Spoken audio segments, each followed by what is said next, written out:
The seven age of man, मनुष्य की 7 अवस्थाएं, लिखा है महान कवि एवं महान नाटककार विलियम शेक्सपियर ने।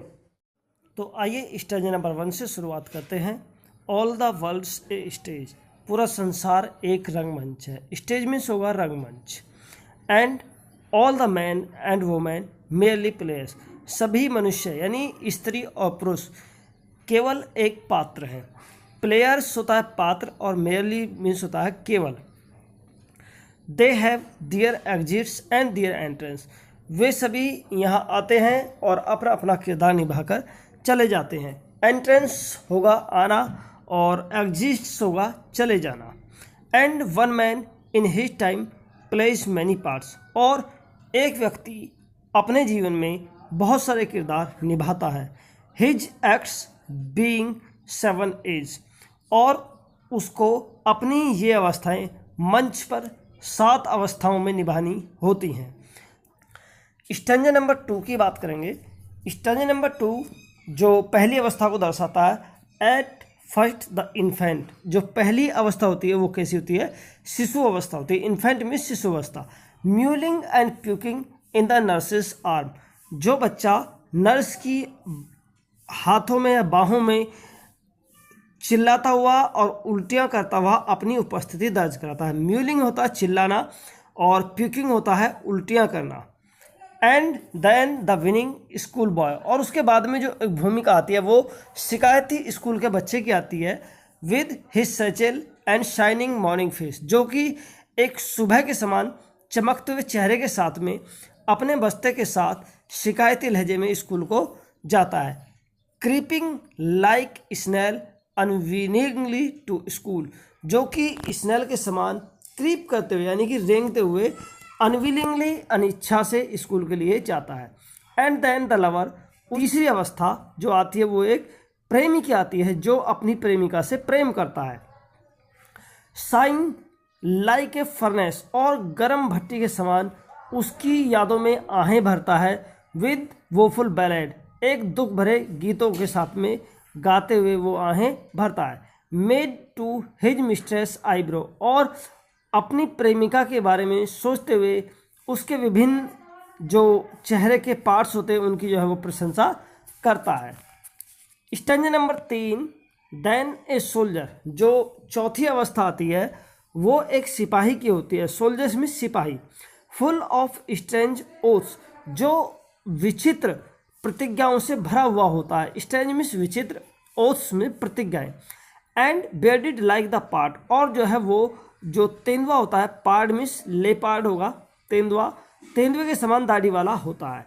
जेलस इन ऑनर, और जो सम्मान की खातिर दूसरों से ईर्ष्या करता है। Sudden and quick in quarrel, और छोटी छोटी बातों पर दूसरों से झगड़ने लगता है। सडन हो जाएगा छोटी छोटी बातों पर झगड़ना। सीकिंग द बबल्स रेपुटेशन, और बबल्स रेपुटेशन तलाश करने के लिए, क्षणिक प्रतिष्ठा तलाश करने के लिए। Even in the cannons mouth, और अपने अविवेक से काम करता है और वह अपने जीवन को भी खतरे में डालने से नहीं चूकता है। सीकिंग और तलाश करना, बबल मीन्स क्षणिक और रेपुटेशन मीन्स प्रतिष्ठा, और कैनन्स माउथ होगा तोप के मुंह पर रखना। स्टेंजा नंबर 4 और 5वीं जो अवस्था आती है या कहें कि अगली जो अवस्था आती है वो एक जस्टिस की आती है। तो विलियम शेक्सपियर कहते हैं एंड देन द जस्टिस, अगली अवस्था एक न्यायाधीश की होती है। जस्टिस में न्यायाधीश। इन फेयर राउंड बैली विद कैपन लाइनिड, जिसका एक मोटा गोल पेट होता है। विद कैपन लाइनिड, जो उसके रिश्वत लेने की तरफ जो है इशारा करता है।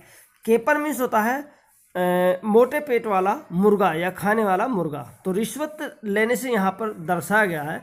और बेली मीन्स होता है पेट। विद आई सीवियर, जो दूसरों के प्रति जो उसकी आईज सख्त। And bedded of formal cut, उसकी दाढ़ी जो है एक फॉर्मल कट में कटी हुई होती है। बेड मीन्स दाढ़ी और फॉर्मल कट मीन्स सामान्य रूप से चिकनी कटी हुई, बिल्कुल plain. Full of white sauce, और वह अपने आप को बुद्धि से भरा हुआ दिखाता है, बुद्धिमत्ता का प्रदर्शन करना चाहता है। एंड मॉडर्न इंस्टेंसेस, और इस बात को सिद्ध करने के लिए वह बहुत सारे मॉडर्न इंस्टेंसेस मॉडर्न इंस्टेंसेस हो जाएगा आधुनिक कहावतें। And so he plays his part, और इस प्रकार से वह जो है अपना किरदार निभाता है।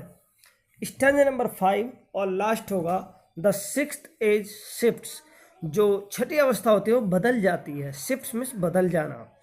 Into the lean and slippered pant है, लीन मीन्स पतला दुबला होना, एंड स्लीपर्ड जो एक चप्पल पहनने वाला होता है, अब पैंटलून यानी पजामा पहनने वाला। With the spectacles on nose, spectacles होता है चश्मा और उसकी आंखों पर चश्मा होता है। And pouch on sides, pouch में होता है थैली, जिसे वृद्ध व्यक्ति को आपने देखा होगा उसके चेहरे की जो खाल है वो लटक जाती है। तो यहाँ पर शेक्सपियर कह रहे हैं कि वो उसके जो चेहरे पे साइड की खाल है वो एक थैली के समान लटक जाती है। हिज यूथफुल होज, जो उसकी जवानी की पैंट होती है, पतलून होती है, होज मीन्स पतलून। Well saved a world too wide for his shrunk shank and his manly voice. तो श्रंक सेंक का मीन्स होगा यहाँ पर सिकुड़ जाना या आकार में कम हो जाना। And his manly voice turning again towards, और जो उसकी मर्दाना आवाज़ होती है दोबारा बदल जाती है किसमें, childish treble pipes and whistle in his sound. Childish means बच्चे की तरह, ट्रेबल मीन्स आवाज़, यानी उसकी आवाज़ जो है बच्चे की तरह हो जाती है। Pipes and whistle in his sound, और उसकी आवाज़ में एक सीटीसी बजती है। अब आगे कहते हैं लास्ट सीन ऑफ ऑल, यानी जो इन सब का अंतिम दृश्य होता है। That adds this strange eventful history, eventful होगा घटनापूर्ण और हिस्ट्री होगा ऐतिहासिक, यानी इस घटनापूर्ण इतिहास का जो है अंत हो जाता है। Is second childishness and more oblivion, एक तरह से अगर हम ये कहें कि ये उसका दूसरा बचपन होता है जिसमें उसको केवल भूलने की बीमारी का पता होता है। सेंस टीथ, दांतों के बिना वो रहता है। सेंस आइज, आँखों के बिना वो रहता है। सेंस टेस्ट, सेंस एवरीथिंग, मतलब ना तो उसके दांत हैं, ना उसको आँखों से दिखाई देता है, ना उसको टेस्ट का पता है। उस सेंस एवरीथिंग, उसका सब कुछ जो है वो समाप्त हो चुका है, उस दूसरे बचपन में वापस आ चुका।